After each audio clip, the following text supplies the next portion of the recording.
BASF, and he's obviously one of our sponsors today. So welcome, Blair, and I think you can share your screen. Okay, thanks, Allison. And we'll try this here.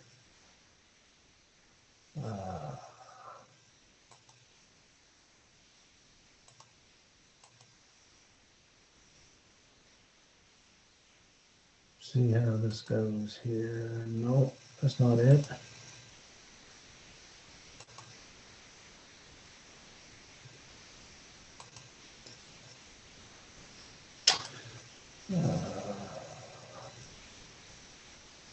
Okay, I've got a bit of a problem here. I can't seem to share the screen.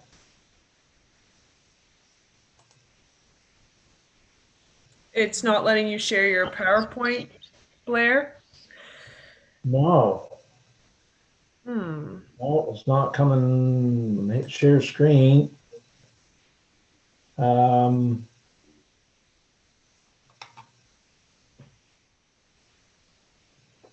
That worked all right the other day when we tried that. Yeah. Do you want to?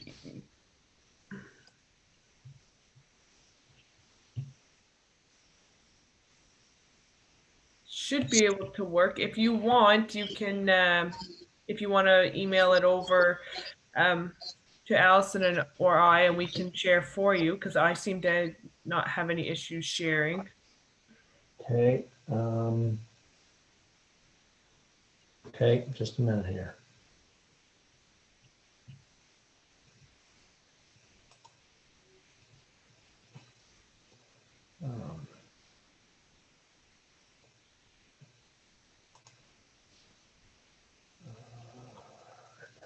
Just try this. No, that's not it. Your browser is preventing access to your share screen.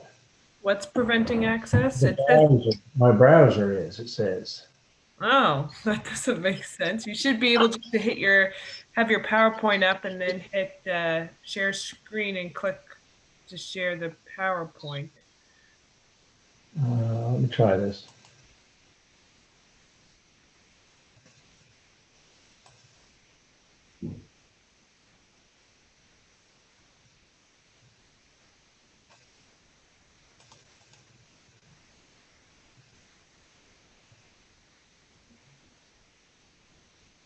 Okay.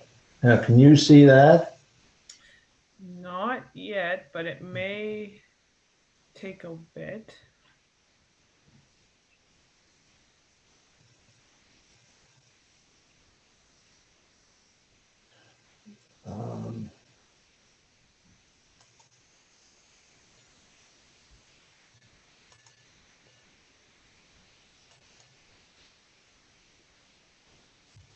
I'm going to try to email this.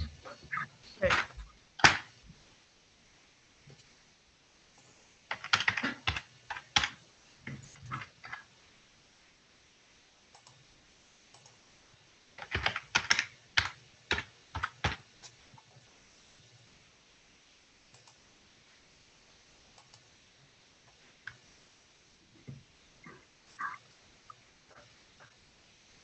So I'm sending this to Allison now.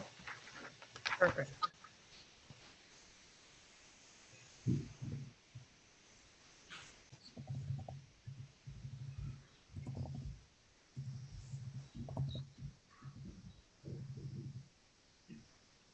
You're allowing more people to join, Blair, so it's Yeah. working well. We're getting get a little more coffee. Yeah, exactly. Yeah. Okay, that's.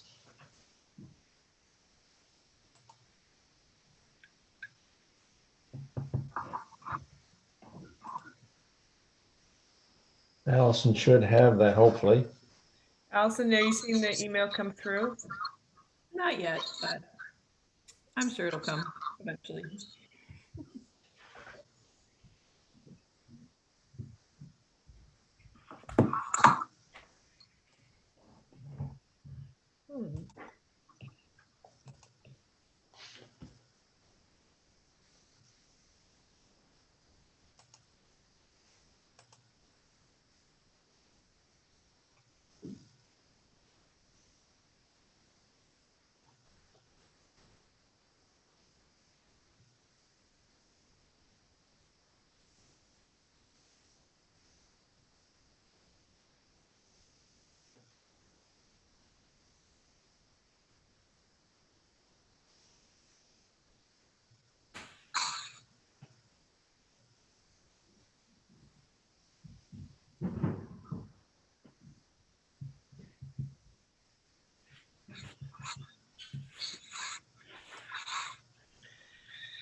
what we could do is, since you and Sonny have the same length of presentation, Yeah. Sonny has sent his kind of pre-recorded for me. He might not be on the presentation now, but we could start with his presentation and then save any questions anyone might have for Sonny at the end until he joins us at 11 o'clock. And then hopefully by that time, or by 10:30, and hopefully by that time, Blair, we can fix your technical issues if everyone's okay with that. That sounds all right to me. If everybody else is satisfied with that. Apologize for the problem. No, that's okay. Hopefully we can get your presentation at least emailed to us in that time. If not, I also see Rick's on, so we might be able to save you to the end, Blair. Oh, well, your presentation just came in. I just got your email, Blair. Okay. I can try to see if I can. Oh.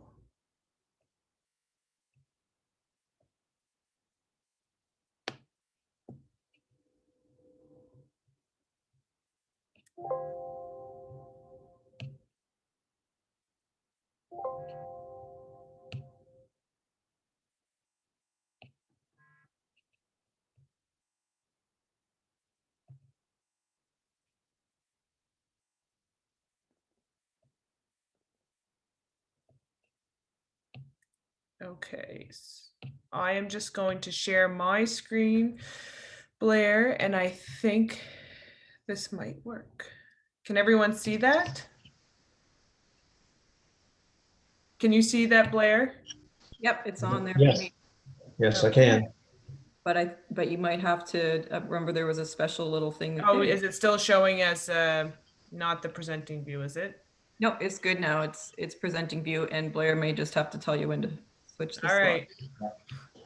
Okay. All right. Thank you very much. And yeah, we'll get underway here. So I'm always nervous about these webinars and how they're going to go. So anyway, good morning, everybody. As was mentioned earlier, my name is Blair Fraser, and I'm the Atlantic sales rep with BASF, and very pleased to be here with you this morning on the meeting.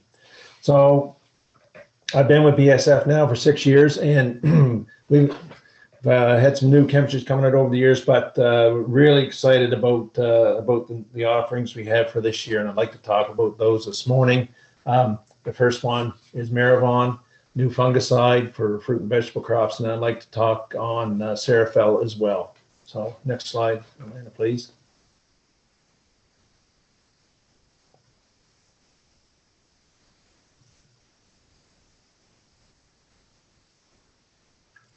So Merivon is two actives which make up this product, which make up Merivon. Xemium, which you may have heard, which the active is fluxapyroxad, and so offers broader activity across disease life cycles and continuous redistribution. So continuous, consistent protection, and also pyraclostrobin, which is many of you have used in other products that we have, and consistent control to help maximize yield and quality. Next slide. So with Merivon, we have the two modes of action: pyraclostrobin, which is a group 11. It's rain fast in minutes. It's systemic, and it's a quinine outside inhibitor enzyme, which stops the mitochondria or the engine or the energy, and it helps with plant growth. As you know, with pyraclostrobin, helps with plant health, growth efficiencies, and stress tolerance. Those are the excellent benefits which you may have heard over the years. And also in Merivon is group 7, which is Xemium, and it's rain fast as well, and gives consistent continuous control under adverse conditions. And we'll look at this closer toward the end of the slideshow. Next line, please. So with Merivon, we have a broad range of crops and diseases. So broad range of crops here: plum fruit, blueberries, high bush and low bush, stone fruit, strawberries, grapes, cucurbits, bulb veggies, leafy veg, and root vegetables. So wide range of diseases that are covered on these crops. Next.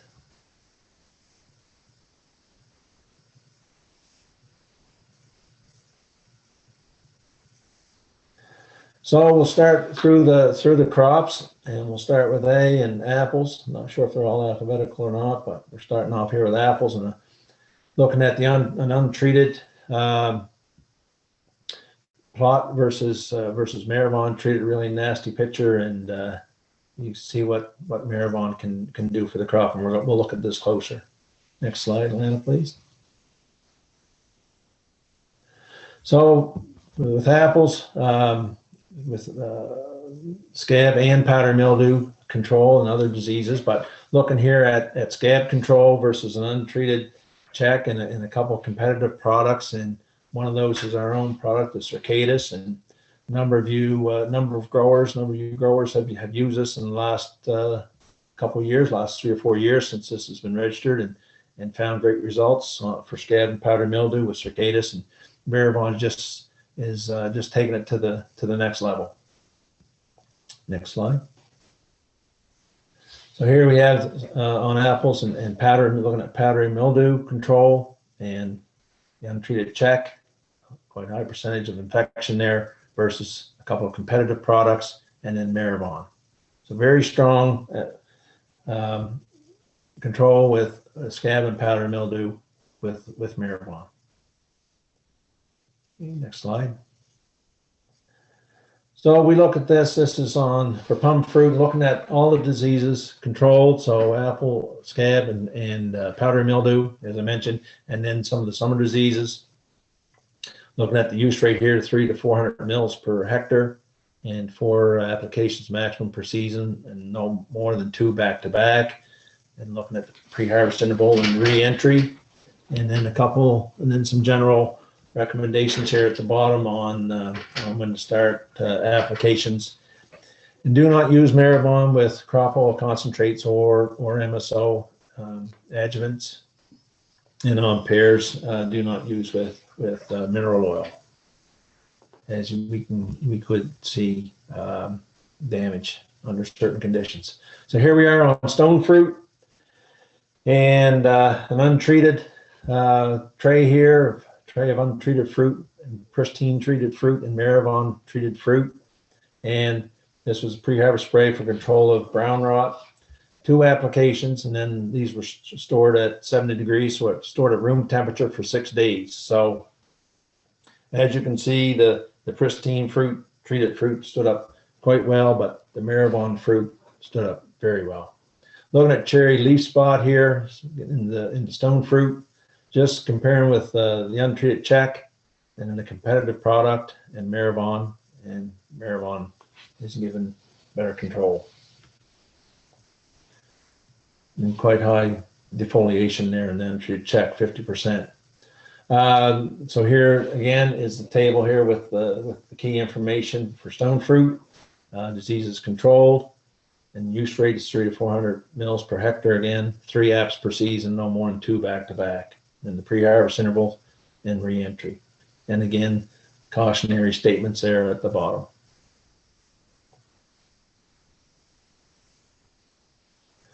So Merivon on berries, and this is high bush and low bush blueberries and strawberries as well. So Merivon will provide the same excellence benefits that you've seen with Pristine, and Pristine is BASF product as well. Many of you use that over the last number of years.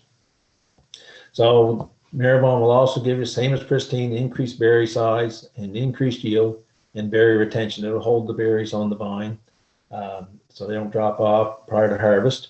And it'll also decrease the soft fruit after harvest. So just maintain that fruit in better condition on the shelf or getting to the processing plant in the case of blueberries. So there's a side-by-side looking at the standard program and then excellence program. That would have been some pristine treated berries, but Merivon will give you the same results. Okay. So just looking at some high bush blueberry yield results, and this was done back in 2015, just untreated check, and then a couple of competitive product, then our Circadus product, and then Merivon. And in this trial, there was no monolinea, and there was insignificant botrytis pressure. So Merivon certainly did help with the berry yields. Okay. And then this is some work that's done here in Nova Scotia with Dr. Percival, and this was done back in 2015, looking at Merivon on leaf spot. So untreated check incidence is quite high, and with another product was down in pristine, and Merivon, as you can see, really brought down the incidence of leaf spot. And I know in Dr. Percival's trials the last couple of years that Merivon clearly has been a great product for disease control. Okay. So high bush and low bush blueberries, just looking at the table here with diseases controlled. And so the use rate is, well, depending on the disease, but I would recommend go the 800, the 0.8 liter per hectare rate, especially, you know, if botrytis is a concern, and go that high rate. And you know, from Dr. Percival's trials, Merivon has been probably the best product on botrytis, for treating botrytis. So maximum applications per season is 3, no more than 2 back-to-back, and then the pre-harvest and re-entry intervals for both high bush and low bush. And then the general statement there at the bottom, start applications prior to disease development. So on strawberries, disease is controlled. And again, look at the 800 mils or 0.8 liter per hectare rate, 3 applications per season max, and no more than 2 back-to-back. And then again, the pre-harvest intervals and the re-entry. And in the general statement at the bottom there, just take note of that it should start applications early bloom, so no later than 10% bloom. So start applications on strawberries, early bloom on strawberries. Okay. So then we'll look at veggies and the various vegetable crops, and we'll do the same thing. Look at the tables here with on bulb vegetables, onions, garlic, and leek. So a lot of interest with Merivon amongst the onion growers for treatment of stem phyllium. We also see here in disease control, downy mildew suppression. We have a couple other products. I'll put a plug in for a couple other products that we have, which would be better for downy mildew on onions or bulb vegetables, and that would be Form or Zampro. So looking at use rates, 400 600 mils per hectare, 3 apps per season, again, no more than 2 back-to-back, 7-day pre-harvest, and a 12-hour re-entry. So,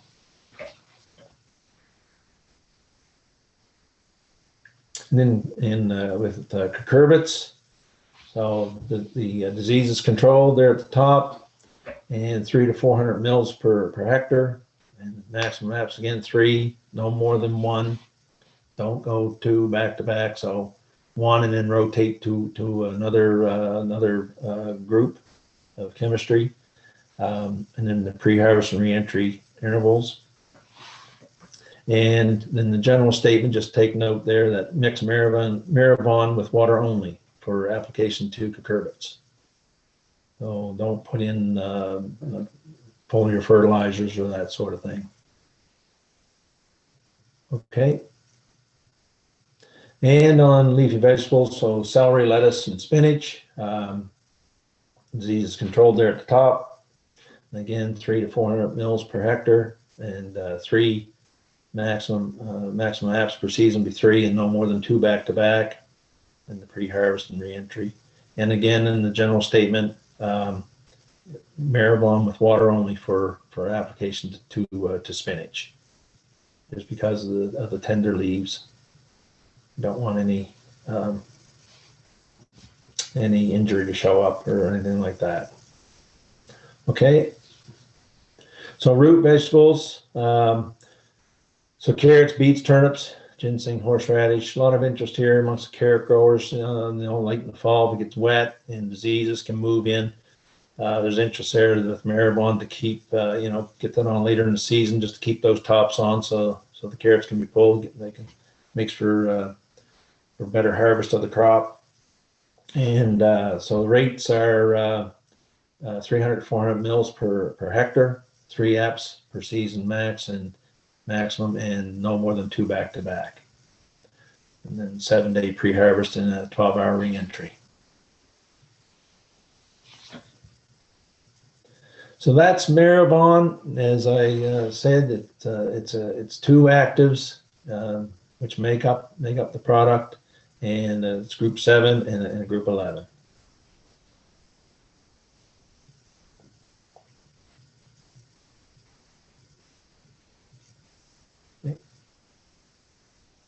So next product is Serafel, and Serafel is a great fungicide that happens to be a biological. So very excited about this product. This year we've expanded the label into other crops, and we've had this registered on grapes for the last 2 years, and growers are happy with the product.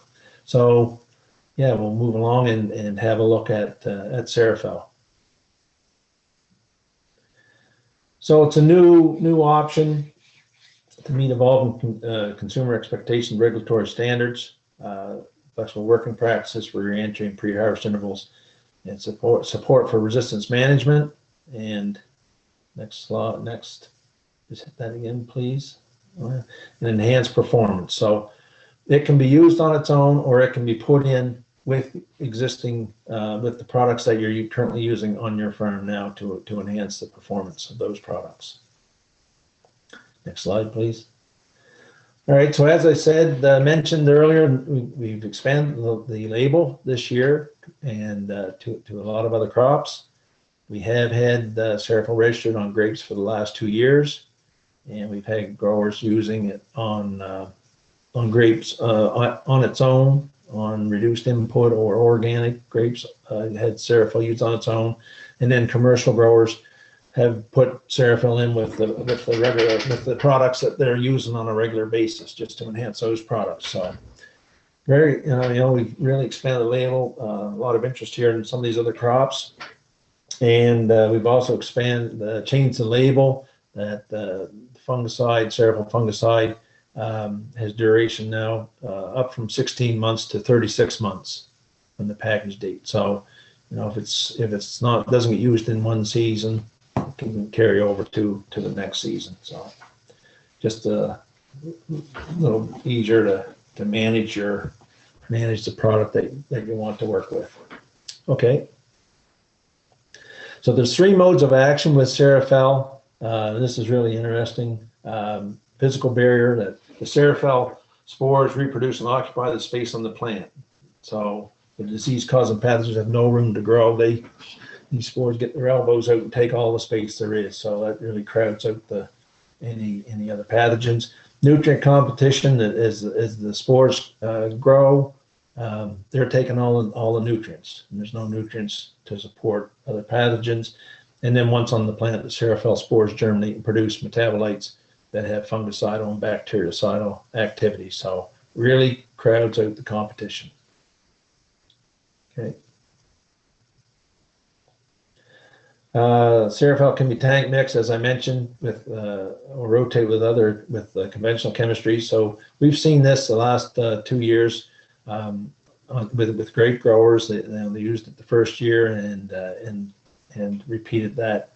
Those same programs last year. So that's showing that growers are seeing results from the product, or that it's helping their existing programs that they have been using. So this is a table here, a slide here, just showing various chemistries that Serafel is compatible with. There's quite a list here, and some of those would look familiar to you, if you've been using these products on your farm. And the next slide Even more important, what not to mix Serafel with. So not with chlorothalonil or mancozeb or metalaxyl or Metaram. And Metaram's no longer being produced. So, but yeah, those don't mix Serafel with those products, and allow 7 to 10 days between Serafel application and these products. Okay. So ease of use, and that's always nice. That's what that's what you want when you're using products. So with Serafel, compared to competitive products, there's less clumping, less foaming. It's twice the bulk density, so lower use rates and less product to handle.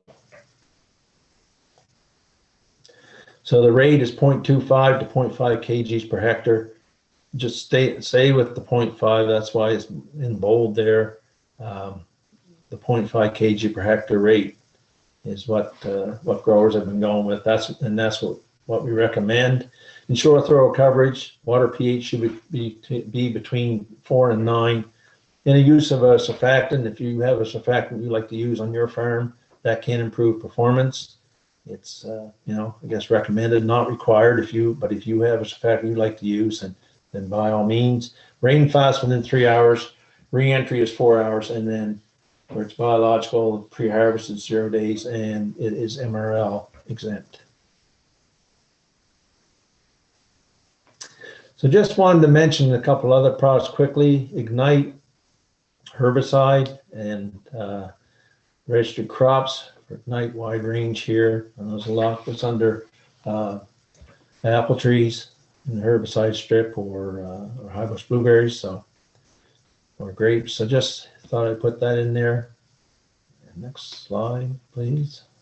So just looking at the rates, and you can click through these next couple here. It just stays on the same slide, Atlanta. So up to 4 to 5 liters per hectare if you're looking at dandelion and some of those weeds.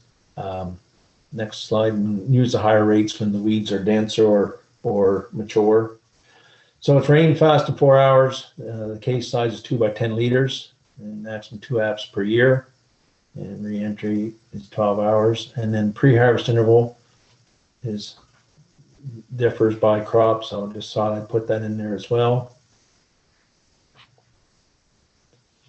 Okay, so, and this is, we get comments every once in a while about the performance of the product. So Ignite performs best when it's warm and sunny. So greater than 10 degrees Celsius, and once it's warmed up, like from 9 to 3 or from 9 to 4. And, we've done trials that show how Ignite works, in various times of the day. And, regardless of the crop it's put in, works best, if it's applied when it's warm and sunny. So the uptake is through the foliage only, and it doesn't, there's no root uptake. It breaks down too quickly. And there's no residual, and 15 to 20 gallons per acre is the best amount of water per acre to put on. And Circatus, just wanted to mention Circatus, and there's a lot of blowbush blueberry growers on the call this morning probably, but that's a nice looking picture. I like that picture. It's a nice crop. So just threw it in there for color, I guess, in a different crop. But what I want to talk about here with Circatus, the main thing I want to talk about in Circatus is used on a wide range of fruit and vegetable crops. And once applied, we talked earlier, Circatus is one of the components in Merivon. And you heard me mention earlier about the consistent continuous protection. Well, when Circatus goes on, and if we look at the bottom of the graph here, 20% goes directly into the leaf tissue. So it's systemic, and it goes into the leaf tissue 20% right away. 65% is absorbed by the waxy cuticle, and in the waxy cuticle it just keeps delivering into the leaf tissue. That's where we're getting the continuous and consistent protection. And then 15% is on the surface, so that's your initial barrier to disease. So just wanted to show that, and just to explain the consistent continuous protection. And then this is our grower rewards form, and this is our program for this year. So purchase at least $7,500 in BASF crop protection products, and then your rebate is determined by purchases from these from these segments. So the more segments that you buy from, the higher your rebate would be. There's a bonus on Ignite, 7% rebate for two cases or more of Ignite. And then down there in the lower right, if you're using Cabrio or Pristine or Merivon or Cicadas on your farm, there's a rebate there for 12 jugs or more from either segment 4 or segment 5 or just segment 4 or segment 5. So anyway, looking for more details, you can contact one of the Agri-Mart reps, and they can go through this with you. So that's my presentation, and if there's a few minutes for questions, yeah. We do have one question, looking at whether or not there would be control on stemphelium in spinach with the Merivon. That I'm not 100% sure on, but I'll certainly check on that and let you know, and you can let the grower know. I will check on that. I believe so, but I'm not 100% sure. Okay. Are there any other questions on Blair's presentation? You can feel free to unmute yourself and ask a question, or raise your hand, or type it into the chat box.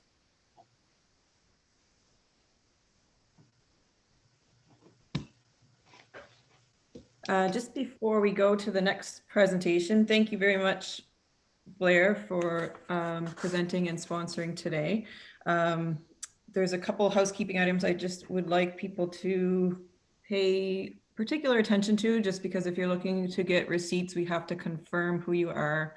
If you just have your first name, could you send a message either to Rebecca, or you can send it in the group chat too, just what your full name is. And there's somebody on here called iPhone, which is really hard to figure out who you are. So if you could call the office, 895-2857. Let them know that you're on the call, or if there's some way you can send an email or a message somehow so we can confirm who it is that is called iPhone. With that, I'm going to turn it over to Alana to introduce Sonny's presentation. Okay, awesome. So I am going to share my screen, and I have Sonny's presentation. Sonny this spring is now going to be the small fruit specialist with Perennia. So he was with Perennia before as the field crop specialist, and he has made the switch over to Hort crops, which is awesome. So he is on here. So at the end of the presentation, if there's any questions, he will answer them for us. But I'm just going to go ahead and start sharing my screen so we can watch his presentation.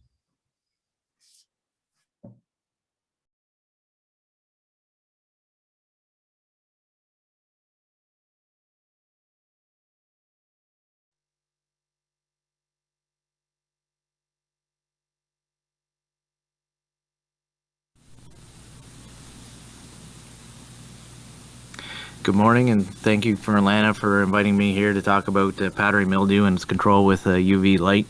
My name is Sonny Murray with Perennia Food and Agriculture. I am currently the berry specialist. Powdery mildew, it's one of the most widespread and easily identifiable plant diseases. Virtually all crop plants get attacked by powdery mildew to some extent. Powdery mildew is a bit of a parasite, and it will not usually cause mortality or death to the plant, but it can reduce certainly yields and quality of the fruit that we're trying to produce. In order to know how UV light works on powdery mildew, there's some things about powdery mildew that we have to understand. The ideal temperatures for powdery mildew growth are between 15 and 27 degrees, which is quite a wide range, and usually lines up what what we're usually growing the plants at, right? Above 32 degrees, which we don't get a lot here in Nova Scotia, but above 32 degrees for about 12 hours will actually kill the disease. Something interesting about powdery mildew, it does not need free moisture on the leaf for germination. Often we associate plant diseases with heavy dews or rains. Well, powdery mildew isn't quite like that. It needs high humidity in the air, but not necessarily free moisture for the spores to germinate. So often this high moisture situation is associated with dense canopies, lush growth, and high nitrogen use.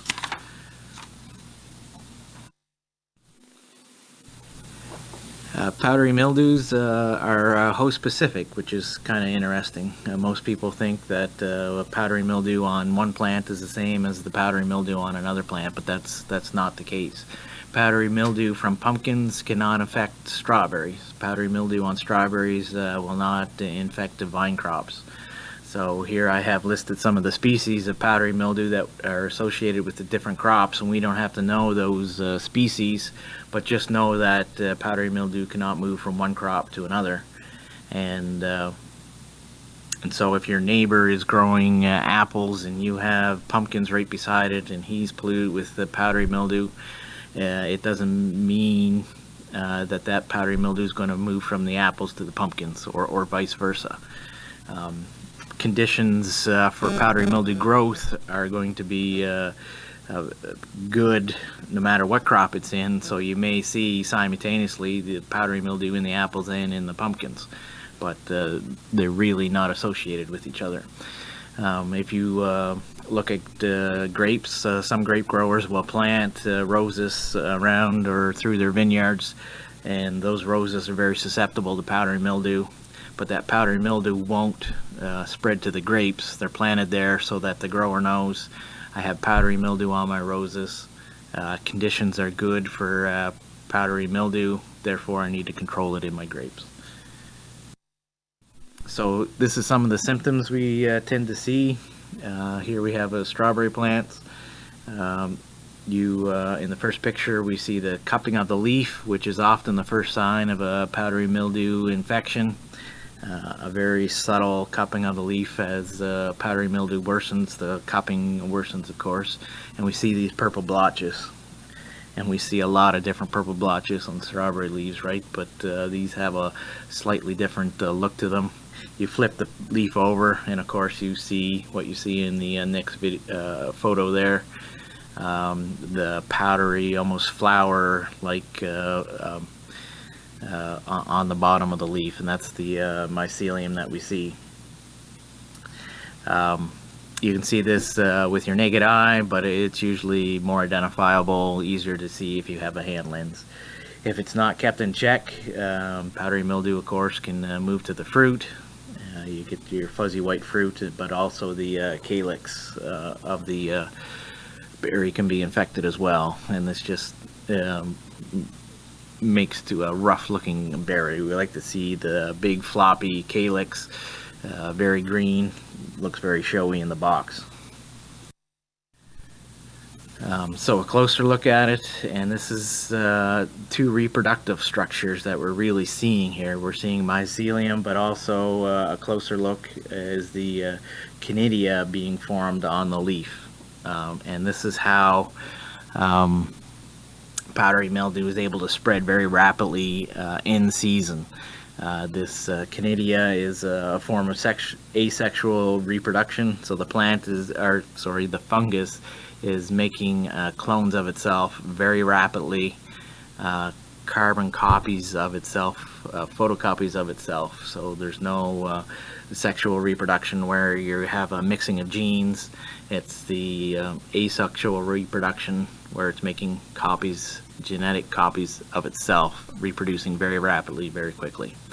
Later in the season, as the conditions change, you have what we see in the lower photo, and you can see this with the naked eye, and again it's easier with a hand lens, cleistothecium being produced.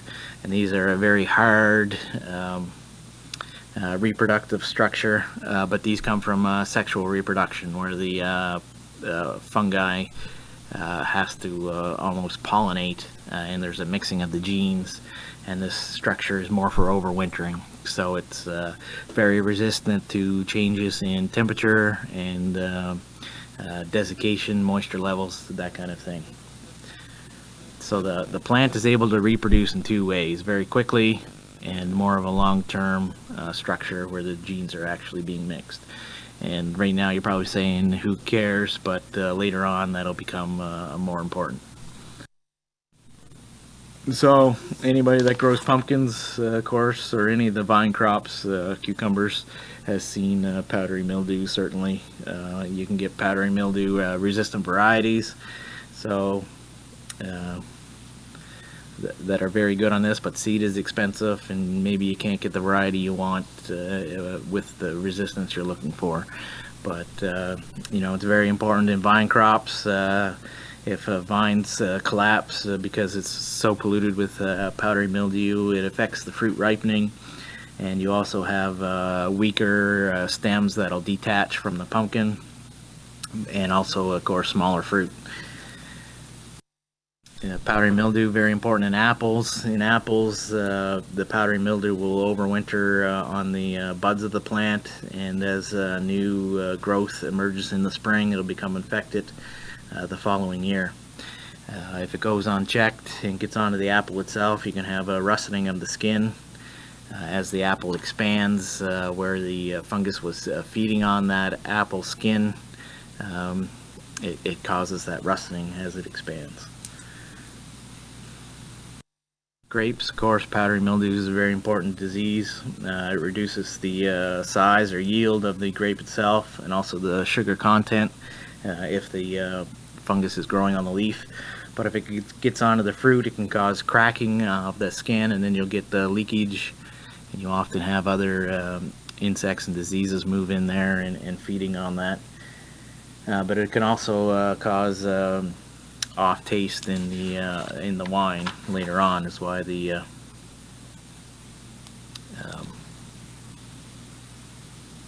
viticulturists don't like it. So fungicides for powdery mildew, and first glance at the list, it looks like we're well stocked and have good options. But if you look a little closely at the list, look at the frac groups, there's really not a lot of families there, and some of them have been around for quite a while. It basically boils down to 5 families. You got an M, you got a 3, a 1, a 7, and an 11, and often we'll mix and match the 3, the 7s, and 11s together to come up with one product. Most are protectants, and most do not have a post-infection activity. And if you move over one more column, somewhere in the world on some crop, resistance has been shown to develop very quickly to many of those products. It doesn't necessarily mean that those products aren't effective anymore, but we have to be very careful to keep them functional. So why is powdery mildew prone to develop resistance? It's this rapid asexual reproduction by spores in season. So often chemical fungicide products, they're applied post-infection when we're probably not supposed to be using them. After we have a problem, we're spraying them on a very large population. Often, you know, maybe we're not getting the canopy penetration, and therefore not getting the dose to the target that we think we're getting. Any population that survives that treatment is then able to reproduce very quickly without diluting those resistance genes by sexual reproduction. Therefore, the only surviving population very quickly, and it can grow, has the resistance genes. So it's the application of these products in a curative manner, which they're really not supposed to be used for, and maybe a sublethal dose, and the asexual reproduction of the fungus.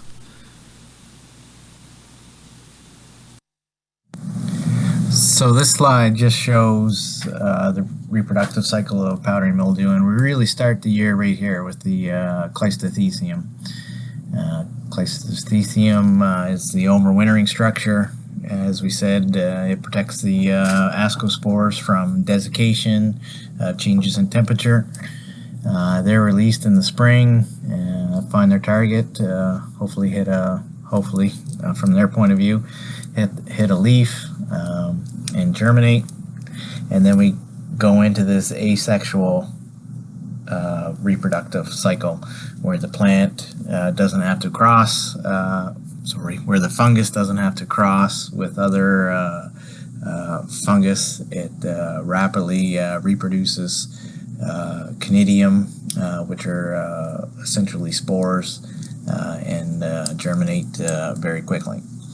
So this is what happens starting in April through August, and continually goes through this cycle every 7 to 10 days depending on conditions.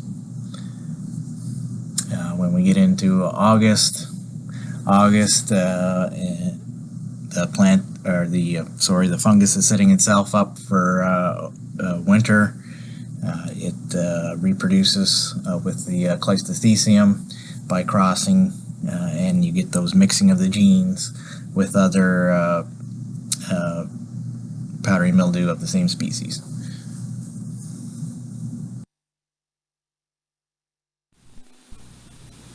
So we have rapid reproduction and germination of conidiospores. Under ideal conditions, this could take 7 to 10 days, and if conditions are absolutely perfect, it can be as little as 5. When conditions are poor, you have lower temperatures, maybe a little bit less humidity. It doesn't mean that this production of spores stops. It just moves slower. So at 12 degrees, it could take 14 days.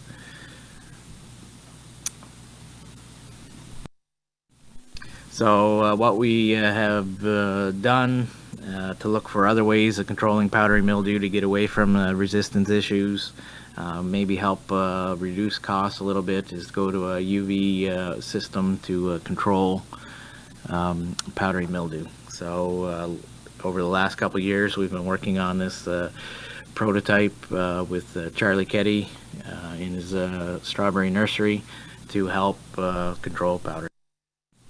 So strawberry nurseries are a very unique situation.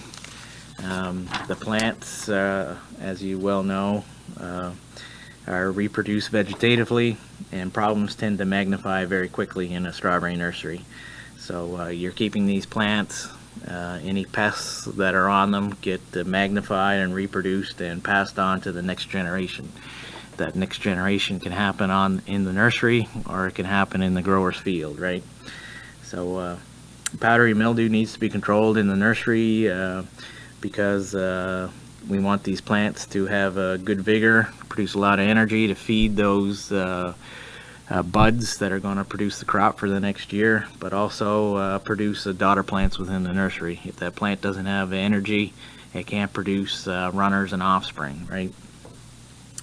So problems in the nursery, we move the plant from summer production here to winter production down south, and if we consistently spray for control of powdery mildew, resistance can happen very quickly on that vegetation. We're using the same products here that they're going to use down south in the winter, right? So if we have resistance, and if we're putting the pressure for resistance on that population, we're taking that same population, planting it down south under decent powdery mildew conditions. Resistant populations can then quickly multiply. So what we wanted to do was introduce different means of controlling powdery mildew that didn't rely on those chemicals, save those chemicals for the farmers to use down south or in the production fields.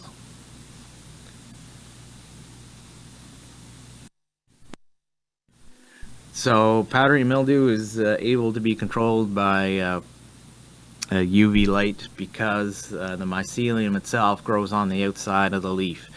Powdery mildew is a very superficial disease. It doesn't penetrate the leaf the way most other diseases do. It grows on the surface of the leaf. And we see that when we look for it under the microscope, right?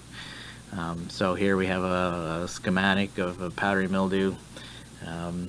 The spore germinates and it sends down a hostorium, they call it, and it's almost like a root into the surface of the plant to feed on the nutrients that are inside that plant. So it's very superficial on top of the leaf and is very easy to be exposed to UV light. So exposure to UV light then damages the DNA of that powdery mildew mycelium, and it cannot recover from that unless it is exposed to the full spectrum of light during the day. During the day, everything is continually getting exposed to UV, but the cells of the powdery mildew plant are able to repair itself using other spectrums of light. To save energy, powdery mildew will shut off that mechanism at night when it's no longer being exposed to UV. So if we take a machine through and expose powdery mildew to UV at that time, the cells are no longer able to recover because they've shut off that mechanism that allows them to recover, and they will die.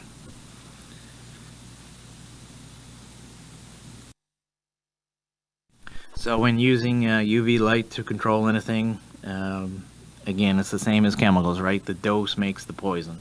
So we got to get the dose right. So the light intensity that's being produced by the bulb, we have to have the right bulb producing the right wavelength of light. And it comes down to the distance from the target. So as light is taken farther away from the target, the dose gets reduced, right? So we got to be the right distance. Too close and we might damage the plant itself.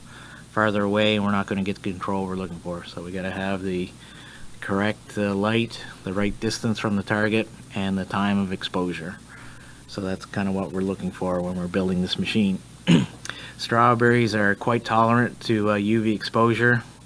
So they can take a lot of UV, but the powdery mildew is not. So that's a nice combination to have, right? If we overdose a little bit, we're going to kill our powdery mildew, but we're not going to hurt the strawberry plant itself.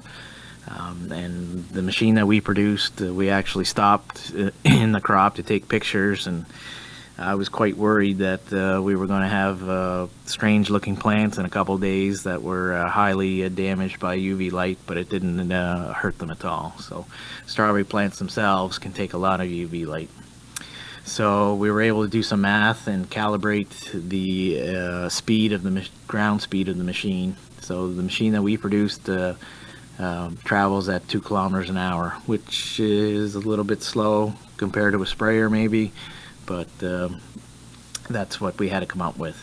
So if you have a different crop, one that's maybe more sensitive or a different light configuration, you really need to calibrate that machine correctly.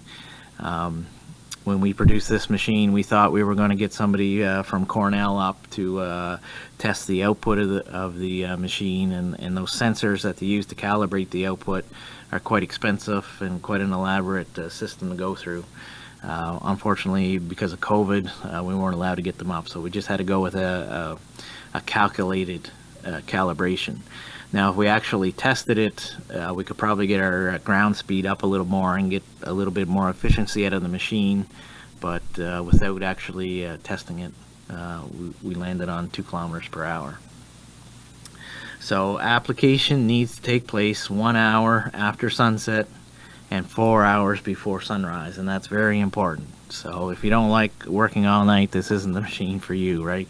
You either gotta go do it yourself or get somebody else on that machine and have them sleep all day.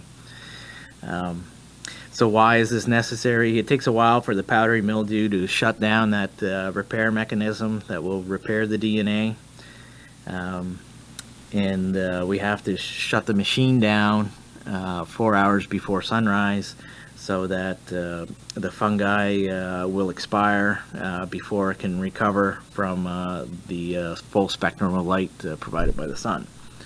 So, you know, if you think about this, if you're down south in Florida or Mexico, where day length really doesn't change, doesn't have an effect on you because you're so close to the equator, you know, this is the ideal machine for you. It's going to get dark at 7 o'clock and the sun's going to rise at 7 o'clock in the morning, and everything is very predictable.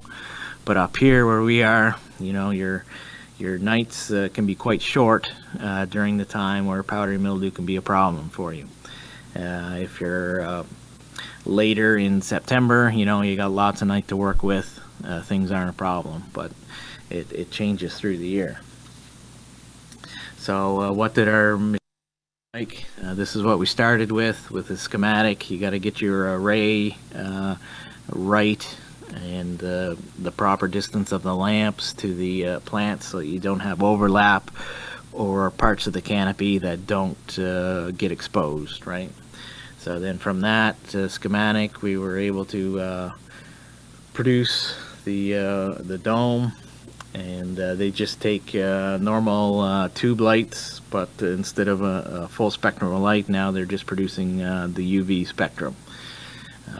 And we had a double gang of them. So these are just the normal fluorescent light fixtures, but there's a double gang, one behind the other.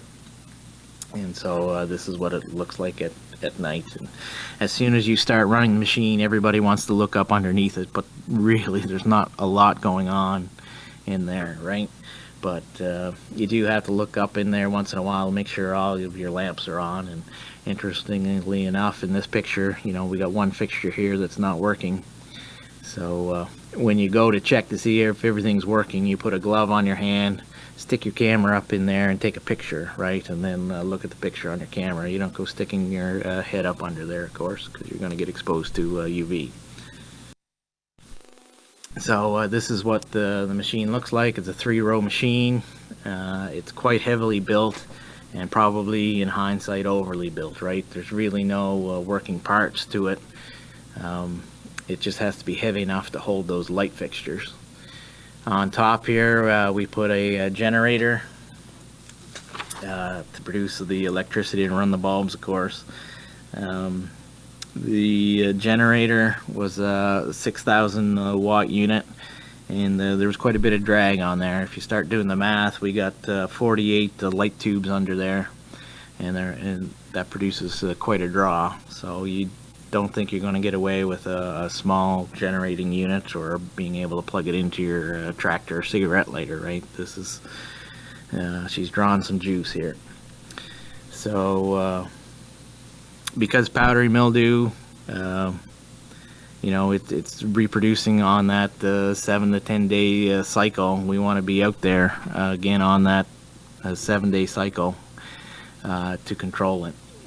This isn't a machine that's going to be a curative machine. Again, you want to use it proactively before you have a problem.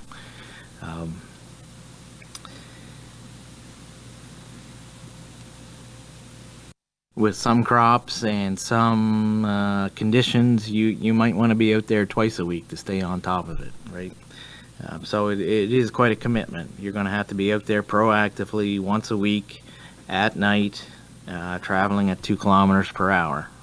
So is the machine big enough to cover the amount of acres you want to cover? Are you going to be able to commit to being out there once a week? So it's quite a commitment to utilize this technology. The thing about this machine is it's unaffected by rain. So if your canopy is wet or you have a shower coming on, it really doesn't matter. You don't have to worry about it being washed off the way you would in a chemical type situation. So it gives you a little bit of flexibility there. As long as you can travel, you can put the UV on. It doesn't matter if the wind's blowing. And again, there's not a lot of people out there in the middle of the night to give you hassle. Like if you're out with a sprayer in the daytime, people are seeing you do it. This thing, you know, you're running in the middle of the night, there's not a lot of people around.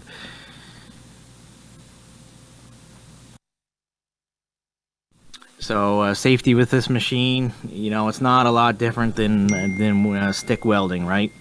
The reflected light isn't going to bother you, but if you crawl under that machine and have exposed skin or exposed eyes, you could come away with a sunburn, right? You're not going to feel it immediately.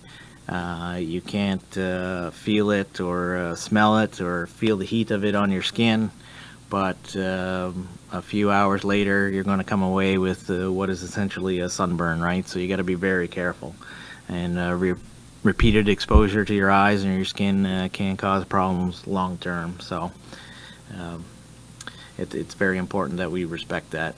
In this machine here, they have shades much like the lenses from a welding helmet integrated into the back, so people can look in and see that all the fixtures are lit up.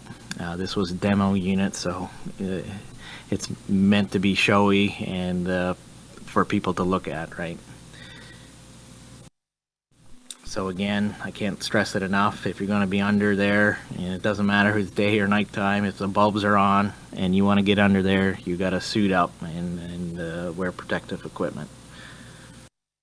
So, you know, what's the best crop to use this on? We talked here a lot about strawberries, but you know, like I said, other crops get powdery mildew. So what's the best crop? Where does this fit? Certainly, you know, wheat gets powdery mildew, but I don't foresee anybody treating their wheat on a weekly basis. So, you know, something like zucchini, you're in there picking almost daily. It's very hard to get in there with fungicide sprays because you have your pre-harvest interval to worry about. And how many sprays are you going to put on before you start running out of things to rotate to? And often we start picking zucchini, and then at some point the plant kind of collapses from powdery mildew and the energy that is taken to put all that fruit out there.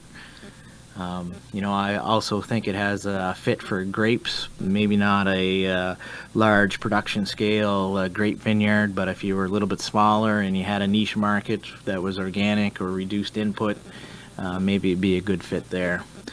Strawberries, you have again a high value crop there that's quite powdery mildew susceptible on a small amount of acres. So if you had a small amount of acres, you're not going to be up treating all night. Maybe it's only going to take you an hour or two, and you can get through that treatment very quickly. I threw in raspberries here, tunnel raspberries. Field raspberries tend to be quite resistant to powdery mildew, but you put them into a tunnel where it's a little bit warmer and higher humidity, and powdery mildew tends to show up. You also have limited acres in that tunnel. Maybe it makes sense there. And cannabis, of course, it's been this kind of technology has been used on indoor cannabis production for years. Maybe there's a fit for outdoor cannabis. Again, limited acres, high value crop. So I think anything that has a small acreage, high density crop with frequent picks, this kind of a technology, I think there's a fit for it. So the future of it, so you know, nobody wants to be up all night long running these machines. You know, maybe it's okay if you got some farm labor and the farm labor can go sleep during the day and you're committed to the technology. But what has happened is a lot of outfits are trying to build a robot with all the GPS and precision technology built into it that will be out there slowly treating your crop while you're in the house sleeping, right? So there's these guys at Trick Robotics out of Delaware that have produced this machine in the top picture, and they're trialing it in the fields in Florida and California. So you set the machine up, and maybe you have multiple machines running, and they're able to run all night. Their business model is they don't want to sell you a machine. They want you as a grower to contract to them, and they will take over the treatment and they'll be there on Tuesdays to treat your field, but they will be in your neighbor's field or maybe 100 miles down the road at somebody else's field on Wednesday, Thursday, Friday, right? So you're contracting out the control of powdery mildew is what essentially is happening. So there's multiple companies doing this. There's another robotics outfit, Sega Robots, out of Norway, and they have not just the UV treatment robots. They have other things for picking and thinning of runners and all sorts of robots that are used in agriculture. But again, they've been producing them for years, mostly for tunnel houses and greenhouse industry. So again, these robots are moving through the field very slowly, and it's just not something that you can put a man on the tractor to do. So they've kind of gone these other routes. So if there's any questions, I'd be happy to entertain them now. Again, I'm just putting up this caution on UV lights. It's nothing to be scared of, but you have to be conscious of exposure and again, respect the exposure. So thank you, and if there's any questions, I'll be happy to take them.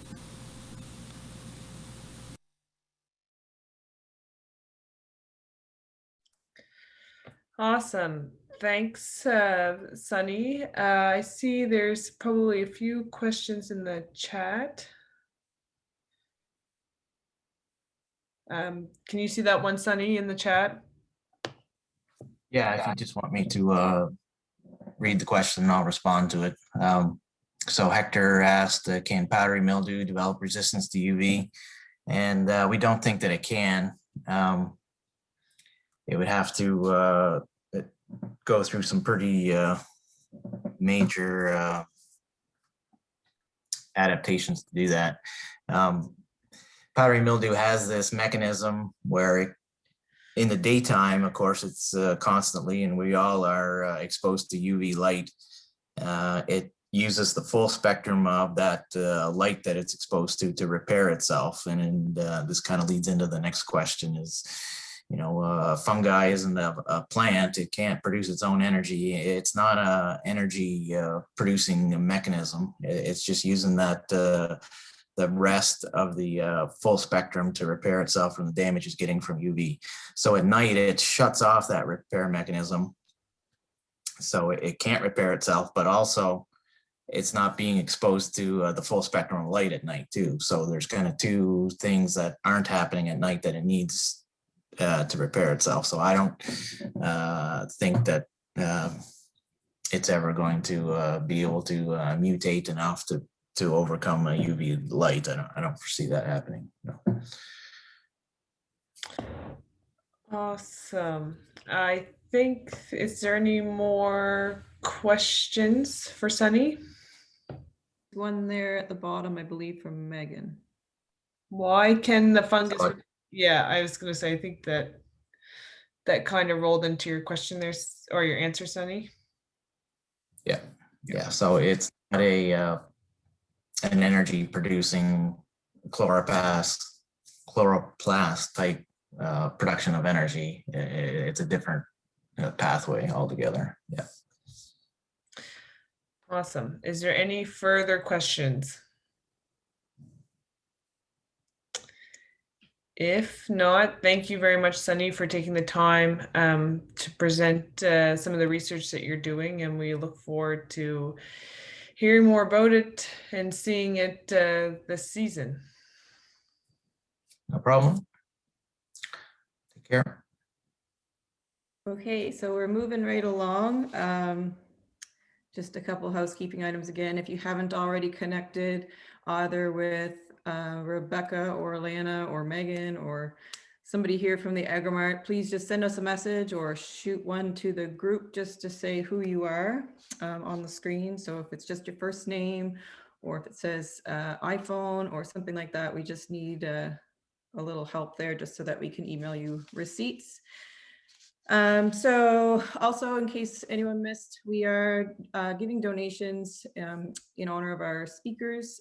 Each day we've been doing a different organization, and today is the IWK.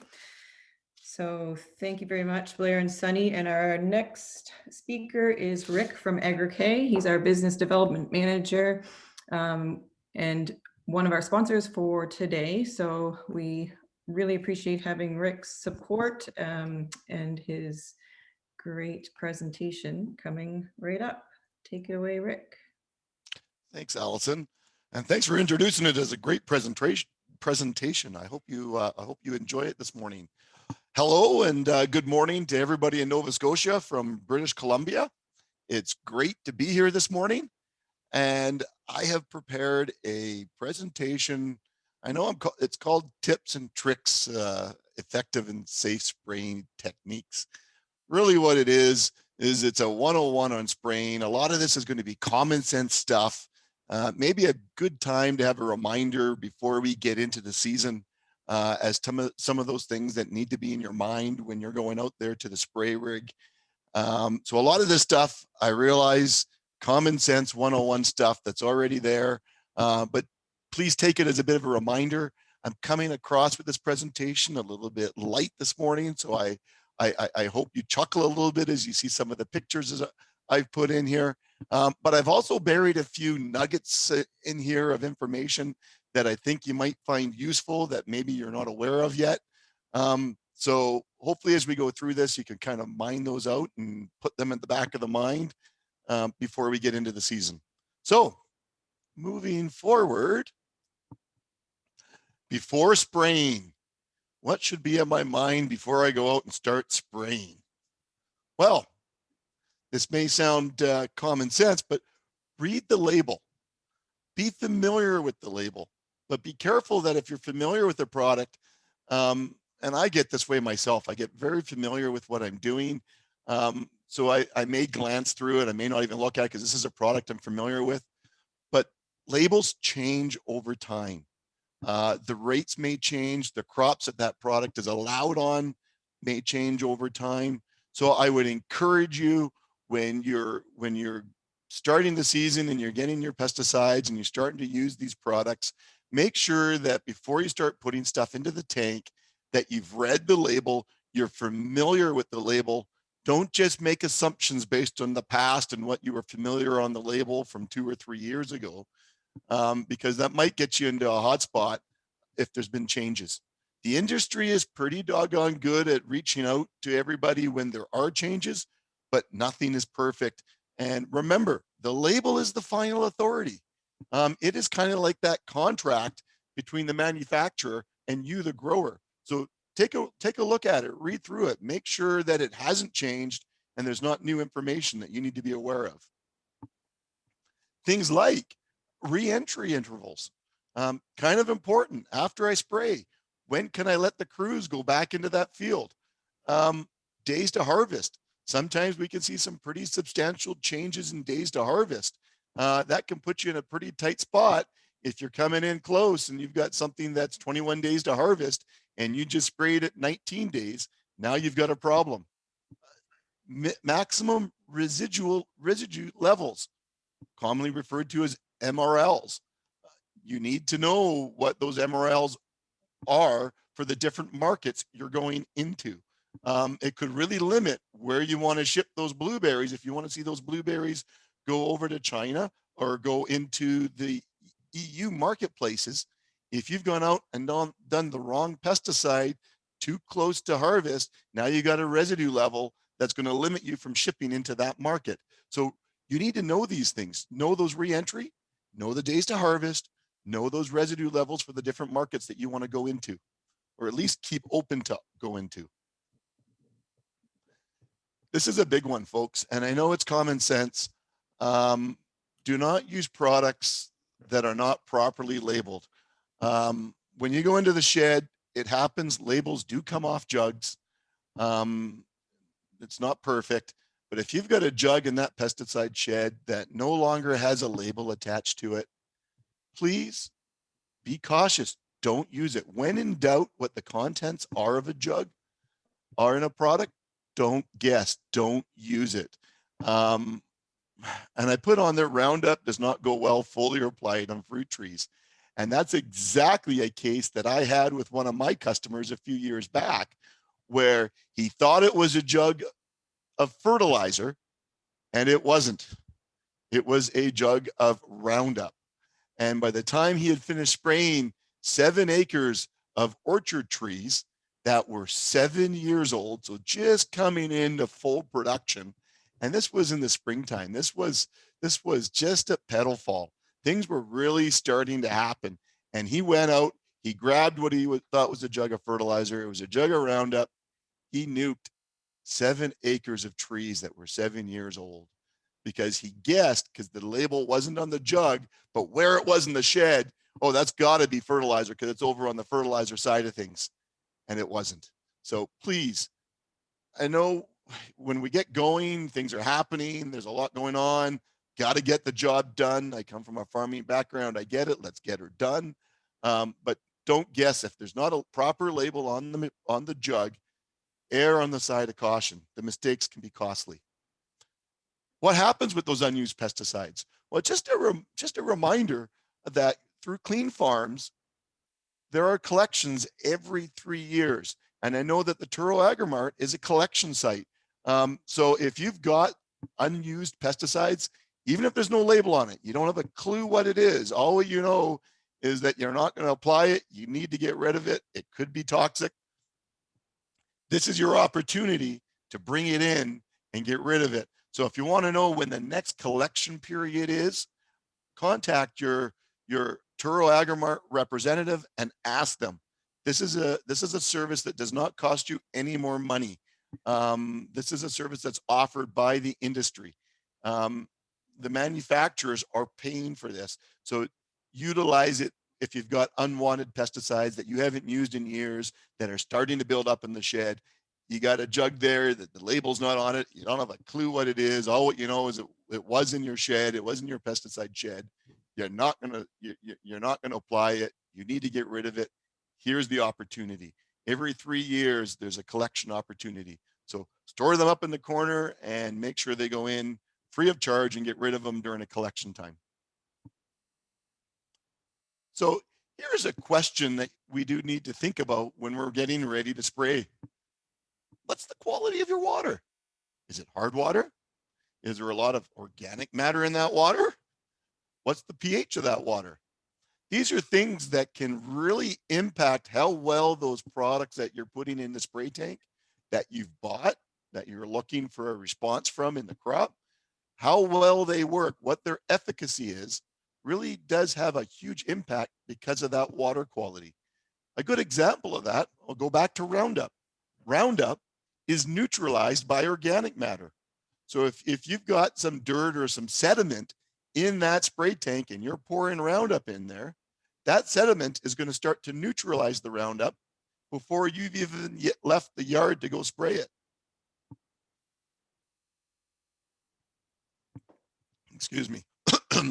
Water pH. Water pH has a huge impact on pesticides.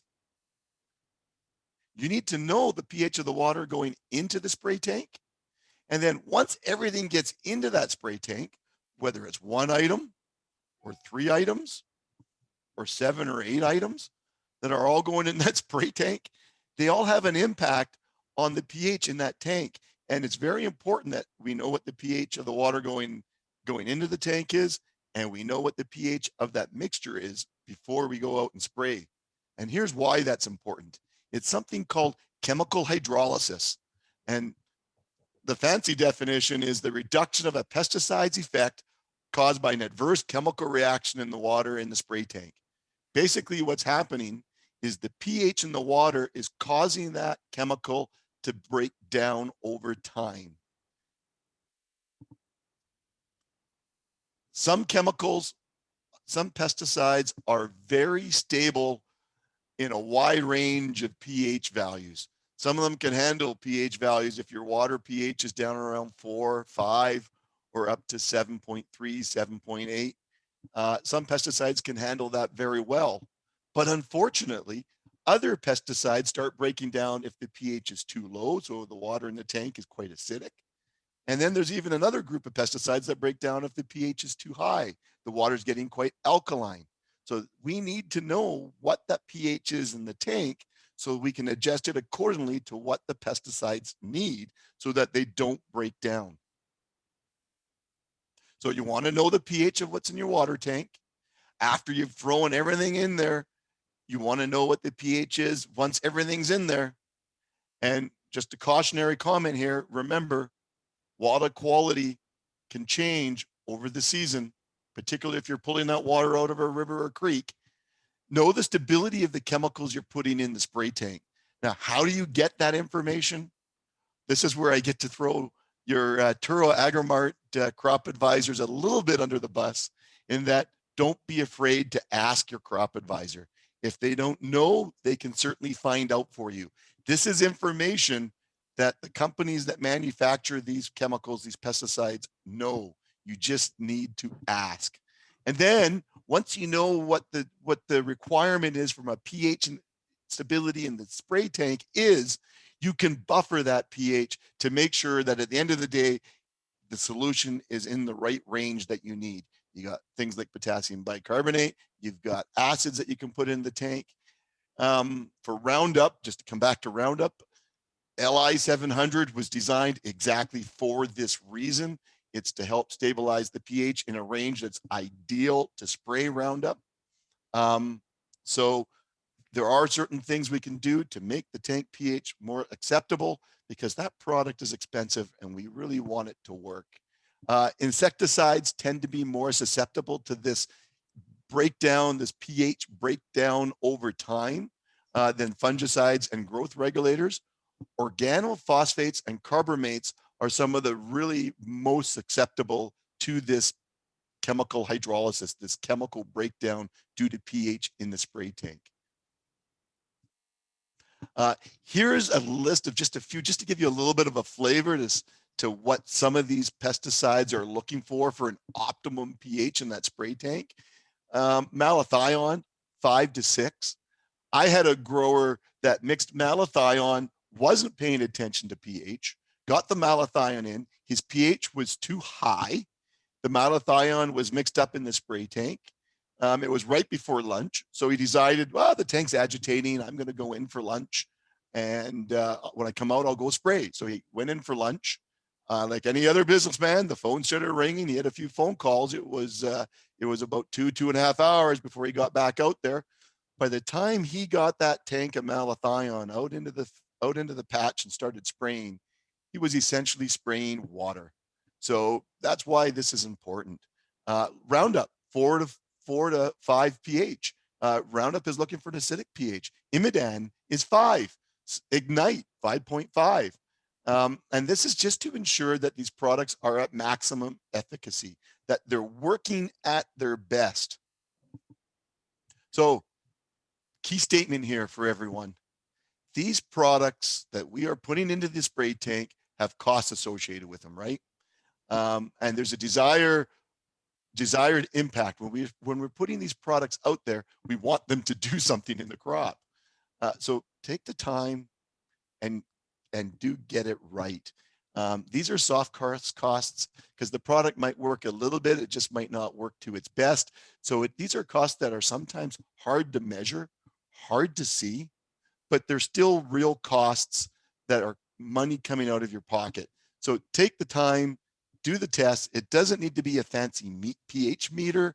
You can use it, just cool test strips coming out of Walmart for $9.99, more than adequate. But do check that pH and do keep an eye on it through the course of the season periodically as well. Just making sure that those products are maximized. Okay, moving forward. Here's a question. When was the last time that sprayer was calibrated? Was it at the beginning of the grow season? Do I do it a few times a year?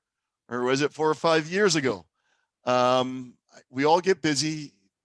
I know what it's like, but that sprayer calibration is pretty important. Periodically, take a clean tank, put in a bunch of water, go find a spot in the field and start spraying. Collect the amount of water coming off a nozzle. You know how many nozzles you have. You know the length of ground you covered. You know the width of the boom. We can certainly calculate, am I putting out what I think I'm putting out or am I not? And I'm going to once again throw our wonderful Turo Agrimart advisors under the bus and suggest that they're there to help you. If you need help or a little bit of knowledge and guidance on how to calibrate your sprayer, this is really important to do periodically. And I'm sure your Turo Agrimart advisor would be happy to come out and help you get that calibration done correctly, or at least make sure that you've got the knowledge on how to do it properly so that sprayer is calibrated and you know you're putting out the volumes that you're supposed to be putting out to get the maximum impact from that spray. So periodically, and periodically means more than once every 4 or 5 years, do take the time, calibrate the sprayer. Now, this slide, no, I'm not implying that you slow down to a slug space, but I've done lots of spraying over the years myself, and coming from a farming background, I really understand the importance that we got to get her done. And I appreciate that. But when it comes to spraying, please slow down and slow down a little bit. With a lot of hort crops, when I start thinking apples and in a vineyard, 2 to 2.5 miles per hour is going at a pretty good clip. If you're going 5 miles per hour, you're probably going way too fast. So please slow down, make sure you're getting good coverage. We want these products to work. So slow down a bit and make sure that that's being taken into account when you're doing your calibration, right? Here's a very simple word with a very complicated thoughts behind it. Your nozzles. Pick the right nozzles for the job. And I got to tell you, this is something that I'll confess myself can make the head spin around, because it's such a simple little piece of the spray equipment, this little teeny weeny little nozzles, but by golly, there's a lot of engineering, a lot of science that goes into these nozzles. And there's a lot to choose from. We need to be considering what is being sprayed, what pressure I'm running the sprayer at, what's the nozzle spacing on the sprayer, distance the sprayer nozzles are from the crop, and then nozzle material even comes into play. And then, of course, you've got different manufacturers. So you got different brands of nozzles to look at. There's a whole host of things that need to be considered when you're doing your nozzle selection. So from my opinion, don't be shy to ask for help. There's lots of charts out there that can be utilized to guide you. Do I do a cone? Do I do a fan? Do I do a hollow cone, solid cone? Oh, stream sprays. There's a lot to choose from.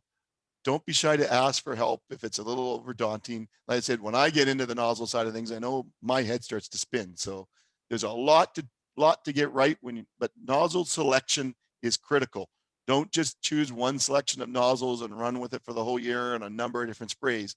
You do got to pay attention to that nozzle. Here's a little golden nugget for you if you're interested. Maybe you already know some of this information, but here are a few stats. You take your pressure of the sprayer, you increase it by 4 times, that's going to double your flow rate. So by increasing the pressure 4 times over, you now got double your flow rate coming out. However, please be aware, as soon as you increase your pressure, you're decreasing droplet size, making a finer mist that increases drift issues. So higher pressure does give more potential for drift. Higher pressure is also forcing the product out through those nozzles at higher speeds, and that's going to wear those nozzles out faster. So what we really want to do when we're out spraying is we want to use the minimum pressure we can that's actually getting the job done. If we're going out there and we need to really move those leaves around and get under the underside of the leaves, we do need some pressure. So it's not that we don't need pressure, but we want to use the minimum amount of pressure as possible to minimize the drift. Make sure that we've got good length of life for those nozzles, but still getting the job done. And unfortunately, just a reminder, nozzles wear out. you do need to change them relatively frequently. 10% wear on a nozzle can have a huge impact on the calibration of the sprayer and on how even that crop is being sprayed and how even that pesticide or that nutrient is getting applied to the crop. So unfortunately, we do need to be replacing those nozzles frequently because they do wear out over time. So keep that in mind.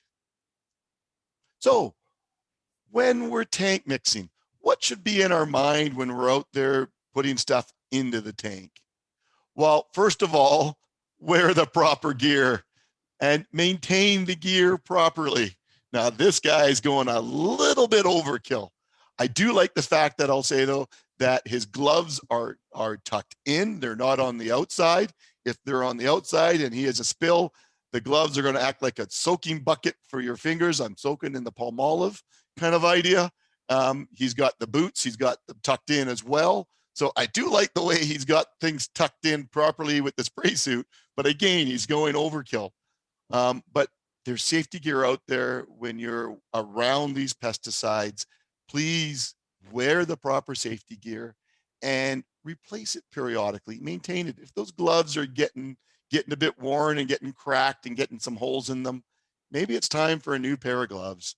Those pesticide suits, those nice white pesticide suits like what you see here, maybe it's time to replace it. You know, I've used it a few times now, and I'm ready for a new one. So wear the proper gear, protect your eyes, protect your body, protect your skin, and then maintain it and make sure you're replacing it regularly as you need to.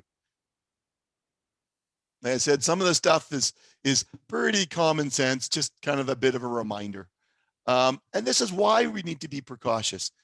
A lot of these products are, for all intents and purposes, have some poison side effects to them. And, you know, it's not the one-off that really concerns me. It's the ongoing exposure through the course of the season. That's the one thing you need to be talking about. I mean, we look at the LD50 rating, and if you've got your pesticide applicator's license, you know the LD50 rating is the lethal dose to 50% of the test. Typically, they do this with rodents, and they're testing to see how many milligrams of active ingredient per kilo of body weight for that rodent it takes to actually cause 50% of that population to pass on. The lower the number, the greater the toxicity. You can look at Imidam from an oral, 113 milligrams per kilo of body weight is toxic to 50% of the population. Dermal is a little bit higher at 1550. Glyphosate, I had to put glyphosate in there because I keep coming back to Roundup. Oral, 4,300. Not bad, pretty high number. Dermal's at greater than 7,900. Heck, when you compare that to off, I put DEET in there to give us a relative perspective. You look at off at a dermal of 1950, glyphosate at 4,300, huge difference. But the problem is, over time, you keep exposing yourself to these products because you're not wearing the right gear. That's when you get into problems. I have had colleagues that have done scouts and scout monitoring and stuff where at the end of the year, they're not feeling well. And sure enough, they've got a problem because they've been overexposed to pesticides in the fields because they didn't wear the proper gear. So please, it's not just the one-off exposure that you need to have in your mind. It's the multiple exposures. It's the ongoing being around these products over and over and over again. When we use them right, they do a great job for us. We need them, but we need to make sure we're using them right. And part of using them right is wearing the right gear. Be safe. When we start mixing, we want to make sure our water source is being protected. So we want to avoid cross-contamination from that hose that I'm using to fill the water tank to where that water source is coming from. So if you're pumping out of a river to fill up the water tank, have a backflow preventer. Even better yet, the best way to ensure is make sure that there's a gap, an air gap between that hose and the water and solution that's filling up in your water tank. Have that hose suspended above the water tank with enough of a gap between the two that you're not going to get it siphoned back in. just the other day, I was hearing a story about a farmer who was filling up his spray tank. The pesticide was in, he was pulling it out of the river, and it had a ways to go yet. And he thought he had time to run up to the barn and do something. So off he went while the pump is pulling and filling up the spray tank. And his wife comes along. Lo and behold, the tank's full and overflowing. So she's concerned the tank's overflowing. She turns the pump off, so it's no longer pulling water into the tank, and off she goes. Well, the hose was still in the tank, and it was able to siphon the entire contents of that spray tank, including the pesticide, back into the creek. Not a good thing. So we really want to make sure we're protecting our water source from cross-contamination. Have emergency wash facilities set up. Some of you are mixing in the field, which is good, but make sure that there's fresh water, not just the big hose that's filling the tank, because sometimes that can be quite large because we want to fill that tank pretty rapidly. Sometimes we're pulling out of a nurse tank. So those big hoses can have some, whether it's a small freshwater hose or something, you need to have access to fresh water that you can wash your hands, and soap, so you can wash your hands, wash your face. If you've had an accident, you've got some pesticide on you, you want to be able to wash it off. Maybe you need to flush out your eyes. You got to have an eye flush kit. You got to have something there. So think about the what ifs. What if I had an oops and I needed to flush my eyes out, wash my face, wash my hands, wash my legs or arms? Make sure that you're accommodating for that before the accident happens. So have a little emergency station out there, whether it's on the rig with the nurse tank or at the spray mix station. Most of you are mixing under great ventilation because we're mixing outside, but do keep that in mind, that the ventilation of where we're pouring these products into the tank is pretty doggone important. Here we go. Avoid spraying and mixing under windy conditions, right? This is what we want to avoid. We want to avoid that drift. Not a good thing. Under reality though, recognizing that you may be mixing that spray tank when there's a little bit of a breeze out there. Not so bad that you have to stop spraying because I've got the shrouds on, I've got the good equipment that can handle a little bit of breeze. But be smart. When you're loading those products into the tank, stand upwind, up breeze from the position so that if there's a little bit of a breeze causing a mist to go, it's going away from you, not into you. And when you're pouring, keep containers below eye level. We don't want to have to reach all the way up and have those pesticide containers at or above our face as we're pouring.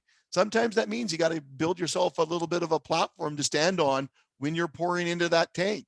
That's not a bad thing. Make sure you're doing it. You don't want to be up here all the time. So put some thought to how I'm loading that tank. If it's a little bit of a breeze, am I upwind or downwind? And just simply put, common sense.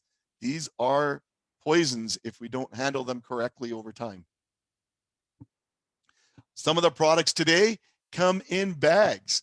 Some of these bags are great. They got that little perforated, pull it back here and it just opens up. Others don't. For those bags that don't have that perforated tear spot, use a sharp knife, use a pair of scissors. Don't just tear those bags open.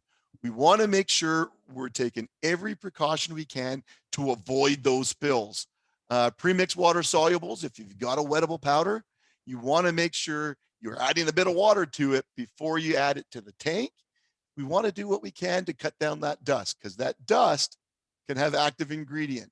We don't want to be breathing in that dust, right? And again, it's not just that one-off exposure. It's exposures over time that can cause the problems. Now, this one is interesting. This one can be a bit controversial. Water volumes. When spraying, when the tank mixing, remember, and this is a statement I say a lot, dilution is our friend. And I understand the consequences I'm saying when I say this, and this is why this can be a little bit controversial, is when you're going out with larger water volumes, that may mean more trips back to fill up, less acres in a tank, which can be kind of difficult to handle because we need to get it done and move on. But water volume is our friend. Dilution is our friend. It can make a big difference if you're mixing a lot of products in that tank. Dilution may let those things get away, but if it's a higher concentrate, you could get reactions in the tank, and clogged nozzles and precipitates and sediment at the bottom of that spray tank can really ruin a day fast. So dilution is our friend. We want to make sure we're getting adequate crop coverage, and that requires water volumes. And again, so dilution is our friend. I put some suggested volumes there so you can get a flavor for where I'm coming from on this. Apples, 300 to 400 liters per acre of water is pretty doggone common. Most efficacy work done on pesticides in apples is done at around 400 or greater liters of water per acre. There's a reason for that on some of these orchards.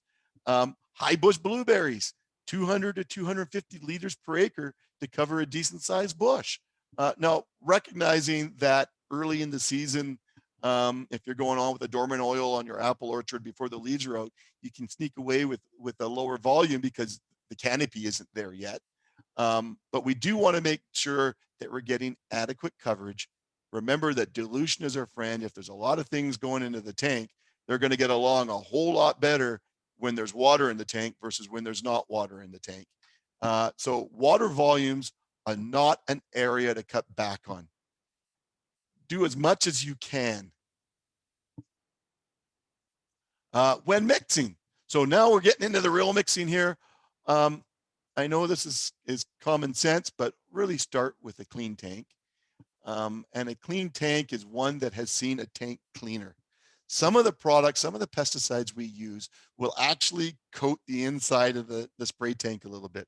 Not really noticeable to the naked eye, but coat it. And then there's other pesticide products that we use that, by golly, they're like paint strip. They'll take the pesticide that's on the residue that's on that inside of that tank, strip it right off the wall and put it back into solution with everything, just when you didn't need it to do that. And that's when we can start seeing some injuries in the crops. So always start with a clean tank. Use those tank cleaners.